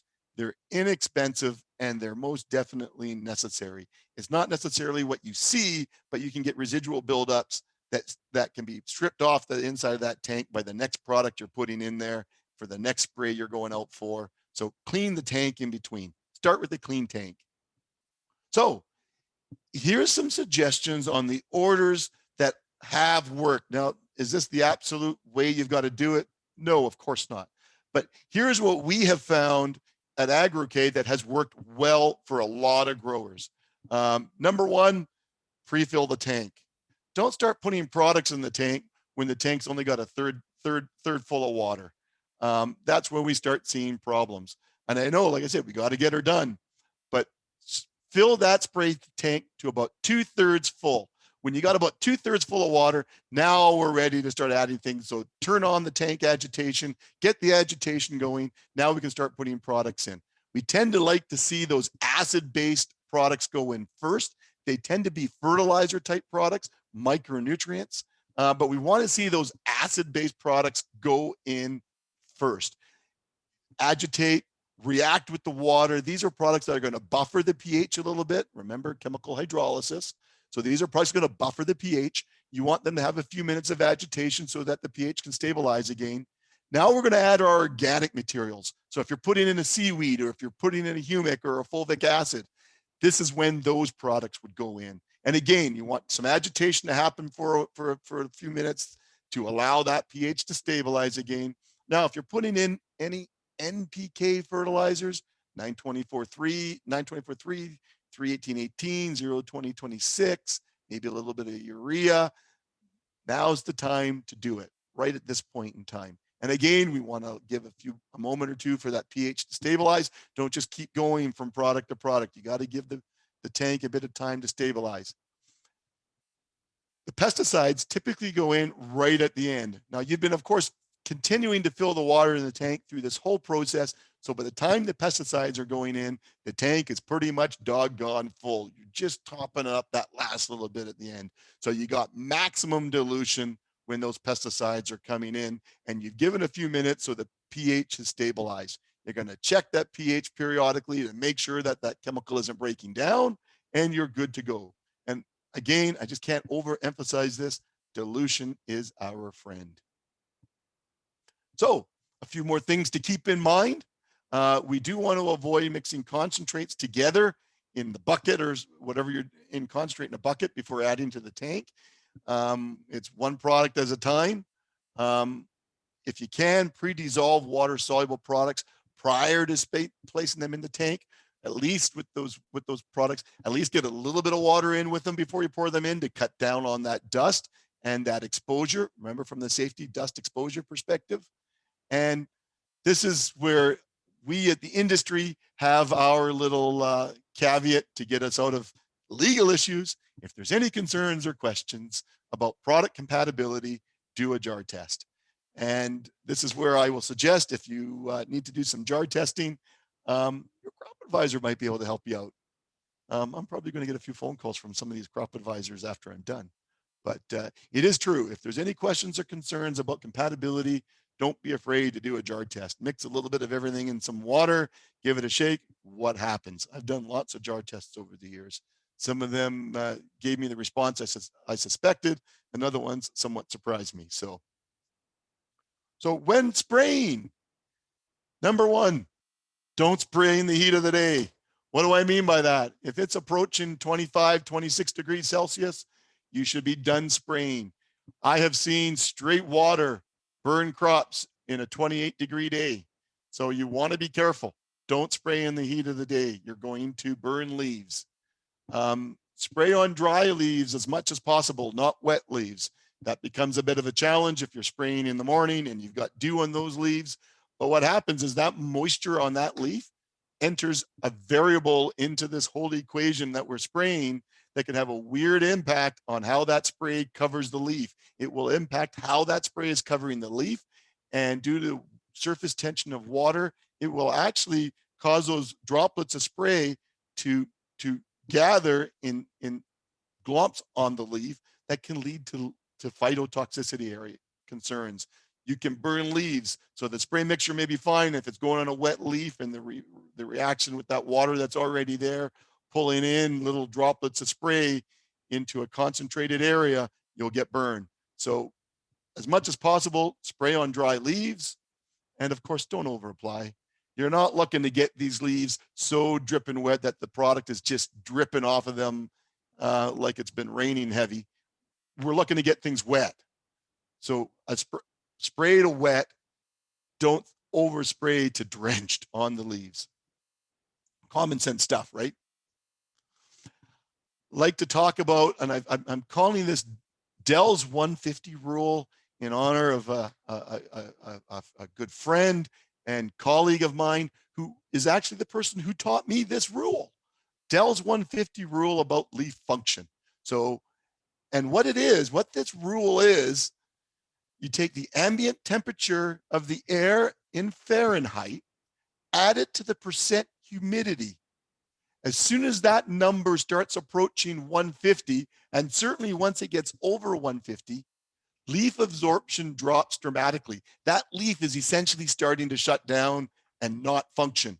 The humidity and temperature can impact that leaf function.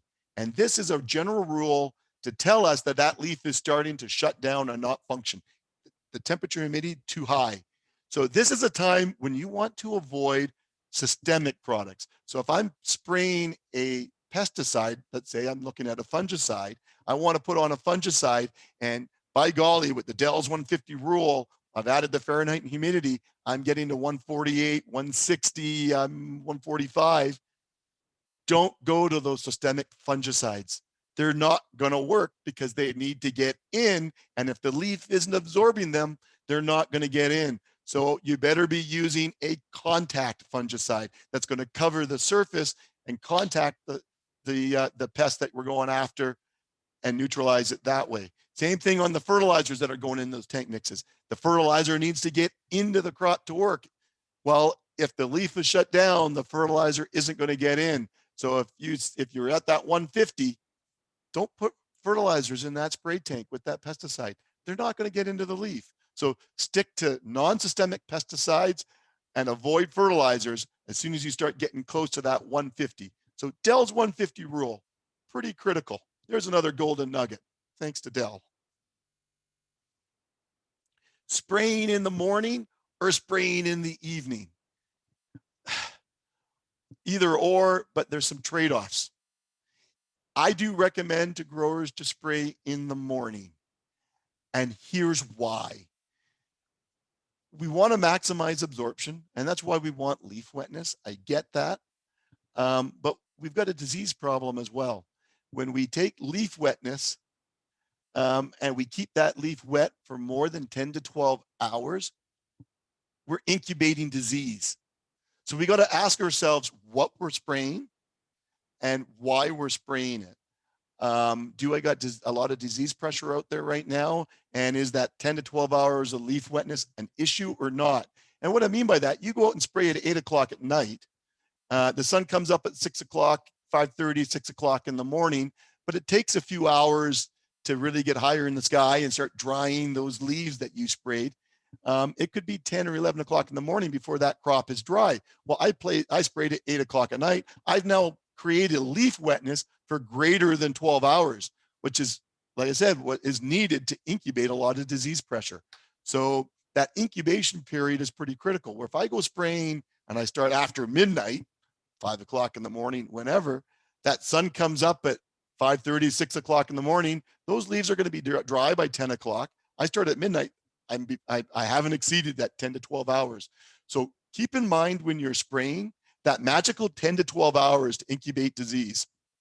In some cases, depending on the season, depending on the crop, you can maybe get away with an evening spray, but there still needs to be a question that we ask ourselves. What's going on in the field? What am I spraying for? What is my disease pressure? Is this 10 to 12 hours of incubation period critical? Do I need to be concerned with it or not? Hey, I know this is a common sense one, but I'm going to say it anyways. Don't eat or drink or smoke when working with pesticides.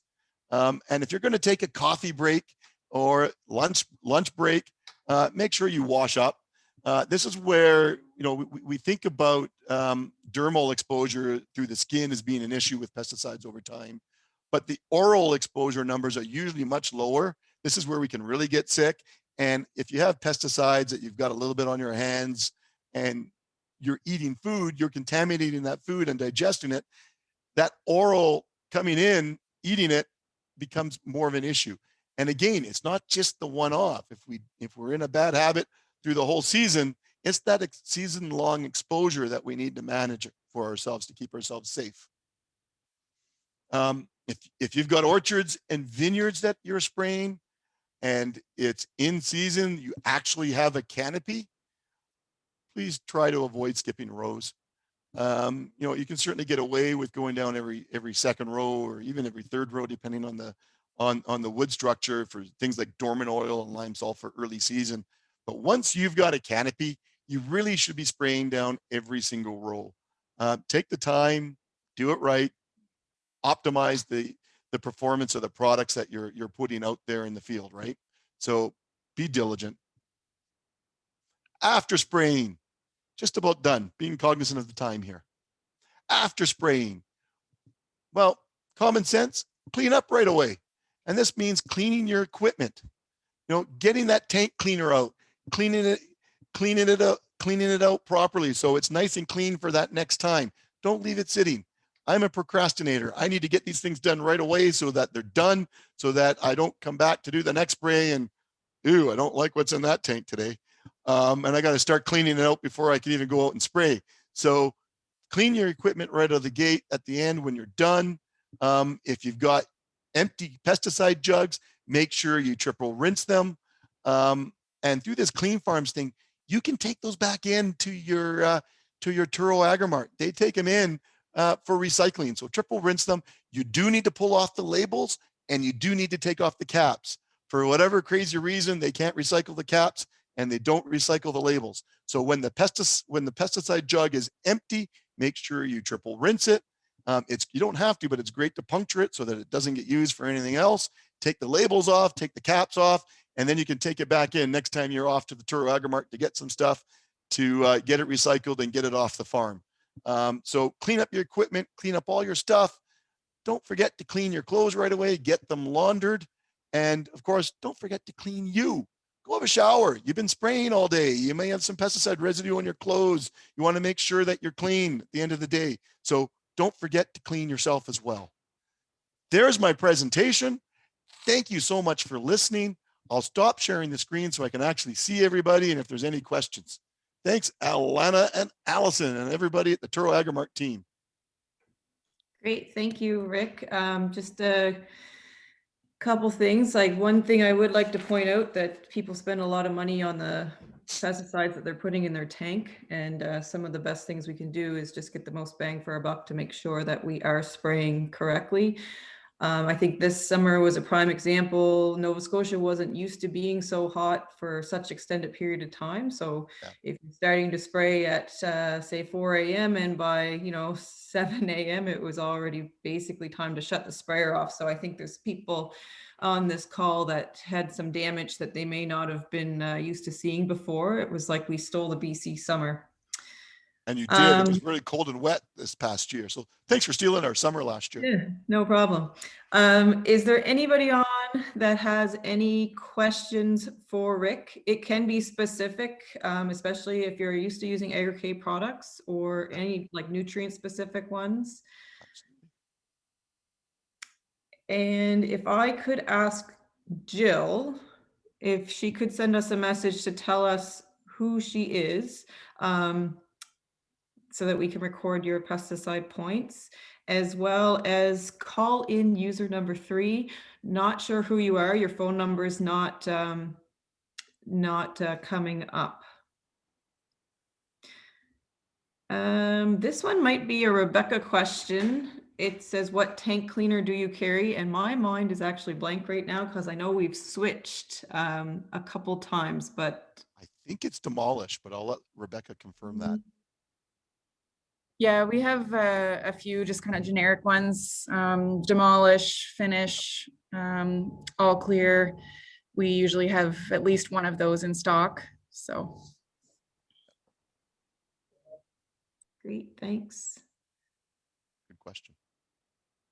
Are there any other questions for Rick? We got him up early today, so. I used to milk cows for a living. 5 a.m. is nothing, man. Awesome. Well, I think that's it for this week. And I guess we had such a great time and a great turnout. Today's crowd was up to 113 active participants. And we also have coming up, for those of you looking to get more points or interested more in the wild blueberries, Megan and Terry have worked hard on a weekly presentations March 2nd, 9th, and 16th. So if you're not on the Agrimark Facebook page, please check it out. There's another opportunity for you to see some great presentations. And we thank everybody for joining us this past week. Oh, also, I forgot, we do have our CCA points that I will put up right now.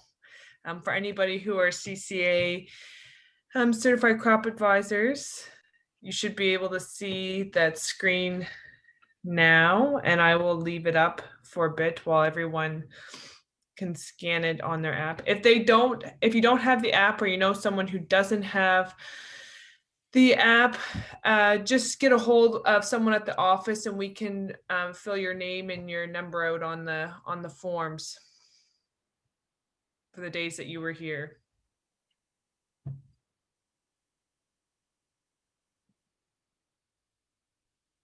And I think that's it for me. Great. Well, thank you everybody for attending, and hope to see you in March for the next sessions. If not, have a great season and see you in the spring.